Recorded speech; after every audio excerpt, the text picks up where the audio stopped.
ஆண்டவர் ரட்சகரமாக இயேசுவின் இனிதான நாமத்தினால் உங்களை வாழ்த்துகிறேன். இந்த நாள் நம்முடைய ஆவிக்குரிய சிந்தனைக்காக லூக்கா எழுதின சுவிசேஷம் 22 அதிகாரம் 19 வசனத்தை நான் வாசிக்கிறேன். பின்பு அவர் அப்பத்தை எடுத்து ஸ்தோத்திரம் பண்ணி அதை பிட்டு அவர்களுக்கு கொடுத்து, இது உங்களுக்காக கொடுக்கப்படுகிற என்னுடைய சரீரமாயிருக்கிறது, என்னை நினைவு கூறும்படி இதை செய்யுங்கள் என்றார். இயேசு நாம் நினைவு கூறும்படியா ஒரு காரியத்தை செய்ய சொல்லுகிறார். வேதத்தை எடுத்துக்கொள்வோமானால் சில காரியங்களை நினைவு கூறவே கூடாது, மறந்துவிட வேண்டும் என்று சொல்லுவார். பின்னானவைகளை, வேதனையான சில தேவையில்லாத காரியங்களை, முந்தினவைகள் எல்லாம் நினைக்க வேண்டாம், பூர்வமானவைகளை சிந்திக்க வேண்டாம் என்று சொல்லியிருப்பார். சில காரியங்களை மறக்காமல் நினைவு கூர்ந்து செய்யணும் என்று சொல்லியிருப்பார். இந்த புதிய ஏற்பாட்டு காலத்துல முக்கியமா சீஷர்களோ மத்தியில இயேசு பந்தி இருக்கையிலே அந்த பஸ்கா ஆசரிக்கும் பொழுது ஒரு காரியத்தை திட்டமும் தெளிவுமா இதை நீங்கள் செய்ய வேண்டும் என்று கட்டாயப்படுத்துகிறார். எவைகளை? இயேசுவானவருடைய மரணத்தை நினைவு கூறும்படியாய், அவர் சிந்தின ரத்தத்தை நினைவு கூறும்படியாய், தன்னுடைய சரீரத்தை பிக்க கொடுத்ததை நினைவு கூறும்படியாய் அதை செய்ய வேண்டும் என்று சொல்லுகிறார். அதுதான் ராபோஜனம் அல்லது திருவிருந்து என்று நாம் சொல்லுகிறோம். இயேசு சீஷர்கள் மத்தியிலே அந்த அப்பத்தை எடுத்து ஸ்தோத்திரம் பண்ணி, அது உங்களுக்காக கொடுக்கப்படுகிற சரீரம் என்று சொல்லுகிறார். அது மாதிரி திராட்சரசத்தை எடுத்தும் உங்களுக்காக சிந்தப்படுகிற என்னுடைய புது உடன்படிக்கையின் ரத்தம் என்று சொல்லுகிறார். இவைகள் என்ன பண்ணும்? பாவங்களை மன்னிக்கும், அவரோடு நிலைத்திருக்க வைக்குமாம். என்னுடைய சரீரத்தை புசித்தேன், ரத்தத்தை பானம் பண்ணுகிறவன் என்னிலே நிலைத்திருக்கிறான், அவனுக்கு நித்திய ஜீவன் உண்டு, அவன் பிழைத்திருப்பான் மட்டுமல்ல, நானும் அவனில் நிலைத்திருப்பேன் என்று யோவான் 6 அதிகாரத்தில் இயேசு சொல்லுகிறார். ஆண்டவரோடு நாம் நிலைத்திருக்க வேண்டும் என்று சொன்னால், இணைந்திருக்க வேண்டும் என்று சொன்னால், அவருடைய மரணத்தை நினைவு கூறும்படியாக நமக்காக அவர் மரித்து நமக்காக ரத்தத்தை சிந்தி நம்மை மீட்டெடுத்ததை மறந்துவிடக் கூடாதுன்னு சொல்லி எதிர்பார்க்கிறார். நாம் நினைவு கூறுகிறோமா? நம்முடைய பாடுகளே இன்னைக்கு அநேக நேரம் பெரிதாக போய்விடுகிறது. நாம் தனியா இருக்கிறோமே என்று புலம்புகிறோம். சில நேரத்துல என் வாழ்க்கை இப்படி சாபக்கேடா மாறிடுச்சதே, அல்லது இப்படிப்பட்ட காரியங்கள் தொடர்ந்து வருகிறதுன்னு சொல்லுகிறீர்களா?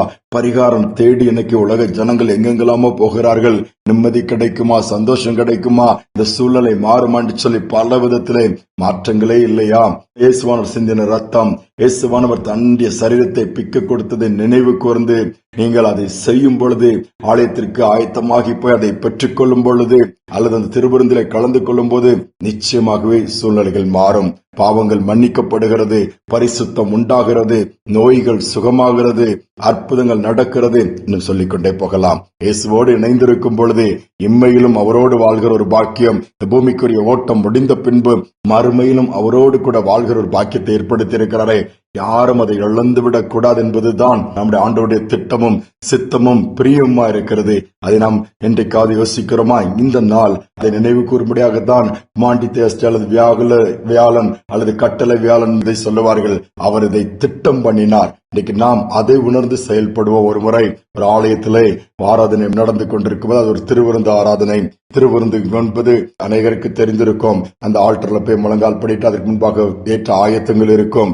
அன்று அங்குள்ள போதகர் அப்பத்தை எடுத்ததை பித்து கொடுப்பார். உங்களுக்காக பிக்கப்படுகிற இயேசுவின் திருச்சரீரம், இதை வாங்கி புசியுங்கள் சொல்லுவார். அடுத்து திராட்சரசத்தை அதே மாதிரிதான் உங்களுக்காக சிந்தப்பட்ட இயேசுவின் திரு ரத்தம் என்று சொல்லி அதை பெற்றுக் கொள்வார்கள். அதே மாதிரி எல்லாரும் போய் அதை பெற்றுக் கொண்டு வரும்பொழுது ஒரு மனிதன் மட்டும் என்ன பண்ணினாராம்? அப்பத்தை புசித்து விட்டு அடுத்த திராட்சரசம் வரும்போது கப்பை கொண்டு வரும் பொழுது அந்த போதகர் அந்த கப்பை வாங்கி அதில் இருக்கிற எல்லாத்தையும் குடித்து விட்டார். போதகர் டென்ஷன் ஆகி விட்டாராம். முழுசும் கொடுத்துட்டானே, அடுத்து திராட்சரசம் இல்லை என்று சொல்லுவதற்கு இல்லை. தொடர்ந்து மற்றவர்களுக்கெல்லாம் கம்யூனியன் முடித்து விட்டு ஆராதனை முடிந்தது. இவருக்குள்ள மனசுக்குள்ள ஓடிட்டு இருந்த, இப்படி நடந்துக்கிறான் அந்த மனுஷன் அப்படின்னு சொல்லிட்டு. ஆனால் முடிந்த உடனே அந்த மனிதன் நின்று கொண்டிருந்தான். கூப்பிட்டு, இப்படி எல்லாம் பண்ணக்கூடாதுப்பா, ஏன் இப்படி பண்ணினான்னு சொல்லி கொஞ்சம் கோபத்தோட கேட்கிறான். அந்த மனிதன் சொன்னானா, ஐயா நான் பண்ணினது தப்பு தான், மன்னித்து விடுங்கள், ஆனால் என்னால் முடியவில்லை என்று சொன்னான். என்னன்னு சொன்னான், நான் ஏராளமான பாவங்களை செய்திருக்கிறேன், ஏராளமான அக்கிரமங்களை நடப்பித்திருக்கிறேன், எனக்கு நிம்மதி இல்லை, என் வாழ்க்கை முழுவதும் இன்னைக்கு பாழாய் போய் கிடக்கிறது, நிர்பந்தமான ஒரு மனுஷனா நான் இருக்கிறேன்.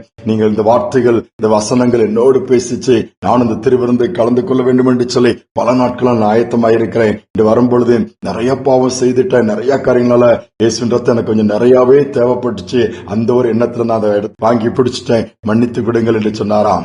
போதகருடைய மனம் அப்படியே உருகிவிட்டதாம். தட்டி கொடுத்து, தைரியமாயிரு, உன் பாவங்களை கர்த்தர் மன்னித்து விட்டார், தொடர்ந்து பரிசுத்தமாய் வாழ்ந்து ஆண்டவரை மகிமைப்படுத்தி ஜெபித்தார், அனுப்பி வைத்தாராம். பாருங்கள், இன்னைக்கு நம்முடைய வாழ்க்கையை சற்று யோசித்து பார்ப்போம். நமக்காக கல்வாரி சிலுவையில் சிந்தப்பட்ட இயேசுவின் ரத்தத்தை அப்ப நாம் இன்னைக்கு பயன்படுத்துகிறோமா? நமக்காக கொடுக்கப்பட்ட இயேசுவின் சரீரத்தை நாம் பயன்படுத்துகிறோமா? நினைவு கூறும்படியாய் நாம் அதில் கலந்து கொள்கிறோமா? அநேகர் திருவிருந்தில் கலந்து கொள்வதே இல்லை. அநேகர் அது யாரோ ஒருவருக்கு நினைத்துக் கொள்வார்கள். நமக்கெல்லாம் அது செட் ஆகாதுன்னு சொல்லுவார்கள். நீங்கள் திருவிருந்திலே கலந்து கொள்ளாத பட்சத்திலே, அப்பத்தையும் அந்த திராட்சை ரசத்தையும் இயேசுவின் ரத்தத்தையும் சரீரத்தை பெற்றுக் கொள்ளாத பட்சத்திலே அவருடைய ராஜ்யத்தை எப்படி சுதந்திரிக்க முடியும்? நித்திய ஜீவன் கிடைக்காதே, பரிகாரம் உண்டாகாதே, மாற்றம் ஏற்படாதே, மனதிலே சமாதானமும் உண்டாகாது. இன்னைக்கு தாழ்த்தி நாம் ஆயத்தப்படுவோம். ஆங்காங்கே ஆண்டவர் இன்னைக்கு நடக்கிற ஆராதனைகளே கலந்து கொள்வோம். ஆண்டவர் பக்கமா இன்னும் நெருங்குவோம். அவருடைய நாமத்தை உயர்த்துவோம். ஜெபிப்போமா? அன்பின் தகப்பனே, இந்த நாளில் நம்முடைய கரத்தில் எங்களை தாழ்த்தி ஒப்புக் கொடுக்கிறோம். அப்பா, எங்களுக்காக பூமியிலே வந்து எங்கள் பாவங்களுக்காக, எங்கள் மீறுதலுக்காக, எங்கள் அக்கிரமங்களுக்காக, எங்கள் சாபங்களுக்காக பலியாய் கொடுத்தீரே. உடைய ரத்தம் மாசற்ற ரத்தம் அப்பா.